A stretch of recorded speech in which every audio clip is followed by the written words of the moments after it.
Hello, Elizabeth here, and today I'm going to show you how I made this Stabucks Cold Cup with rhinestones and pearls. This was my first time using flat back pearls on a tumbler, and they are totally giving mermaid vibes. I love how it turned out. Pearls like this usually come in a mixed pack with different sizes and colors and some rhinestones as well.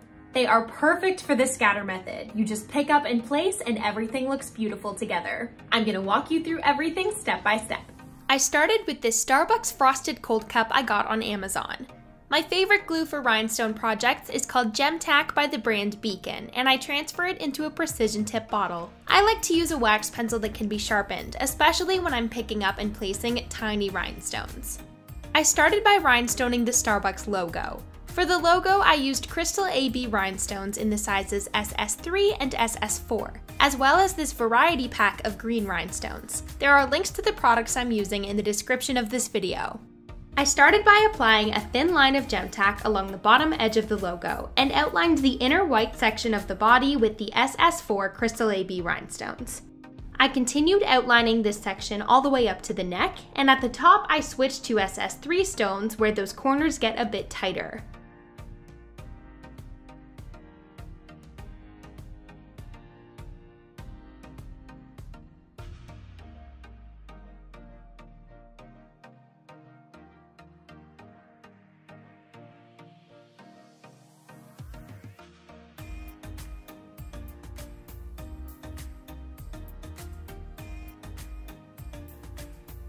I filled the inside mostly with the size 4 stones and used just a few size 3 stones in the areas where the gaps were smaller.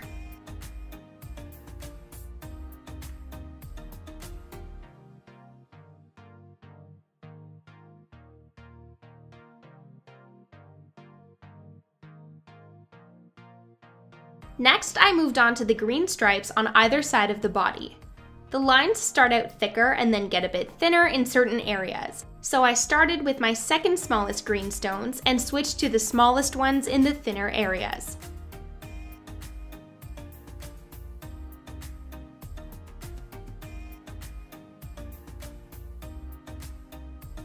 I surrounded the entire middle body section, including the chin at the top.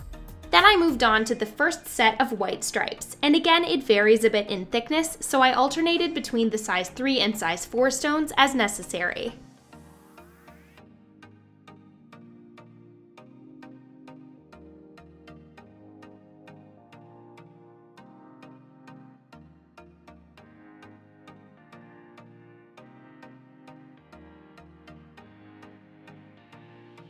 Then I kept working outward on the white and green stripes, alternating between larger and smaller stones to follow the thickness of the lines.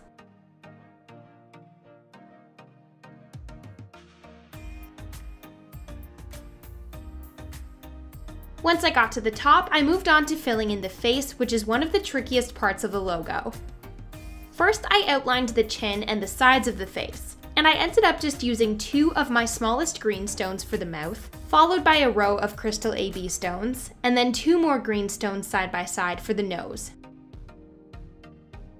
While I was working on it, I was a little bit concerned that this wouldn't be enough detail and that it would look weird. But in the end, the face actually looked awesome, so trust the process.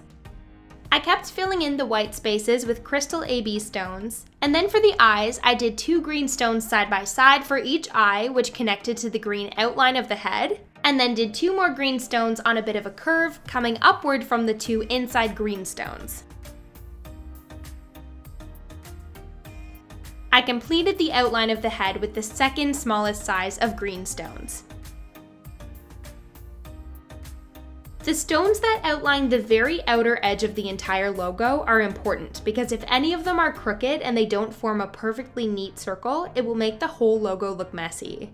So that's something to keep in mind as you're working through each section. You really want to make sure those outer edge stones are aligned side by side.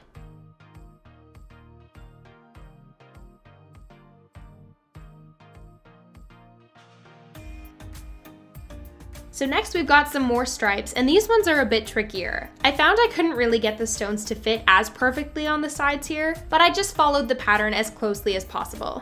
It's okay to have a little bit of space between your stones because the logo underneath matches the colors of the stones anyway, so the gaps aren't too visible.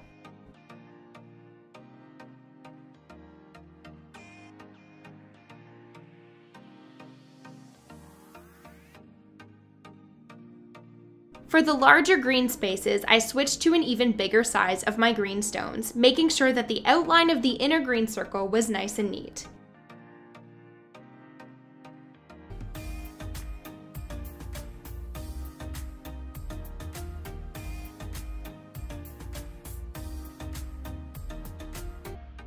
Then I went back to my smaller stones to finish off the stripes of the sirens' tails and finish the fins.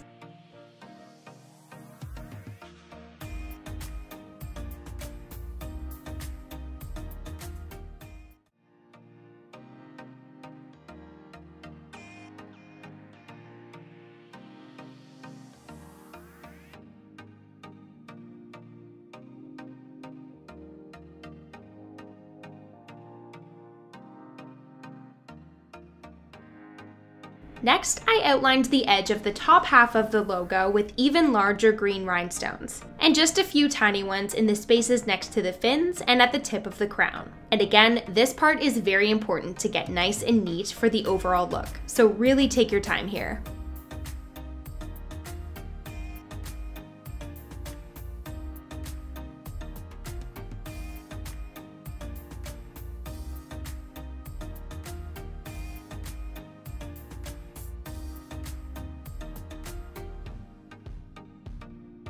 Then I filled in the remaining green space with mostly large stones, just throwing in a few small ones when needed to fill gaps, and some tiny ones inside the space within the crown. Lastly, I filled in the crown with my crystal AB stones.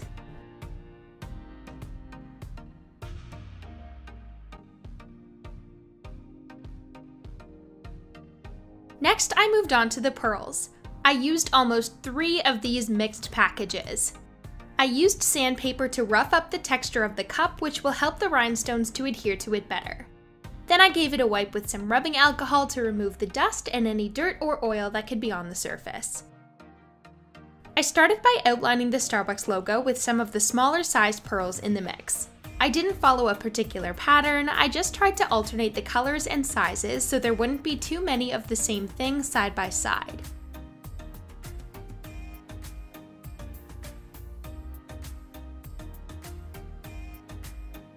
Next, I outlined the top rim of the cup in the same way, using small pearls and alternating colors and sizes.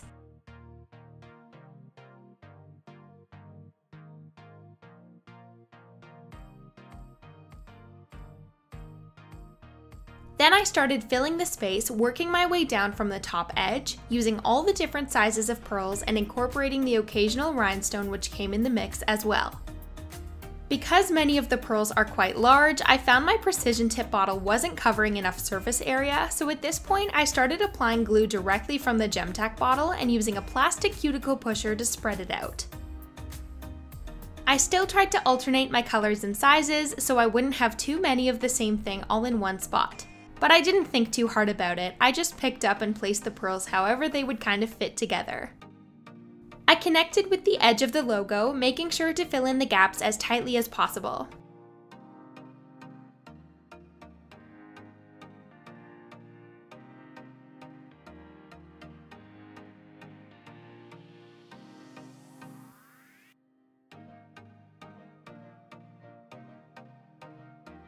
Next, I went back to my smaller sizes and outlined the bottom of the cup. There's a narrower base at the bottom, so I filled that in, as well as the ledge where it gets wider.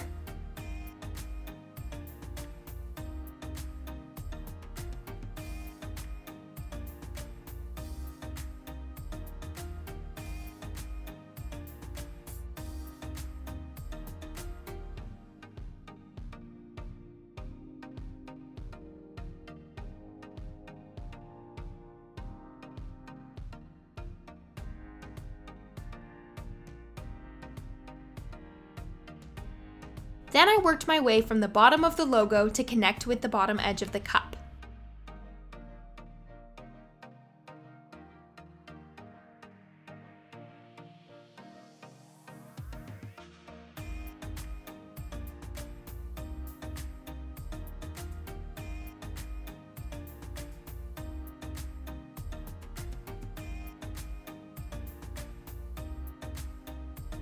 From here on out, I kept building off the top, bottom, and side edges, filling in all the space as tightly as possible so there wouldn't be any visible gaps.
Once I had the entire cup filled in, I moved on to the lid. I didn't have a ton of tiny pearls left, so I decided to use these small white rhinestones I have that match the white rhinestones in the mix to outline the straw hole and the outer edge of the lid. There are ridges along the edge of the lid and the white stones fit really nicely in between the gaps.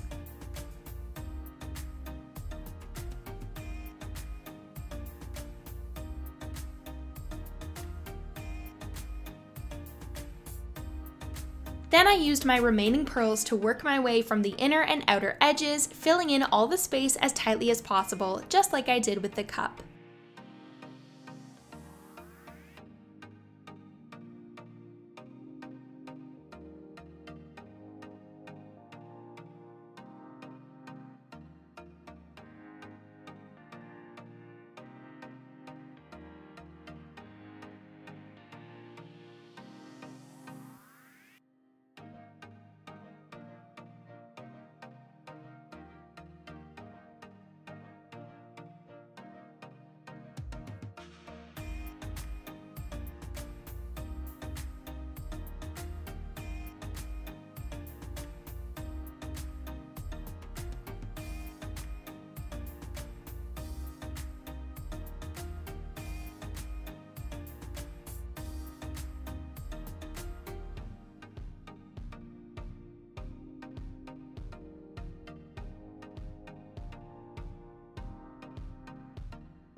And here is the final result.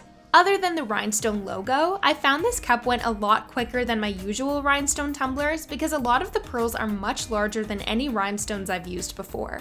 They take up so much surface area that I was able to finish a lot faster than I usually do with my smaller stones. I'd love to try out more of these colored pearl mixes. I hope you found this tutorial helpful. If you enjoyed this video, please subscribe to my channel and leave a comment letting me know what you would like to see next. See you later.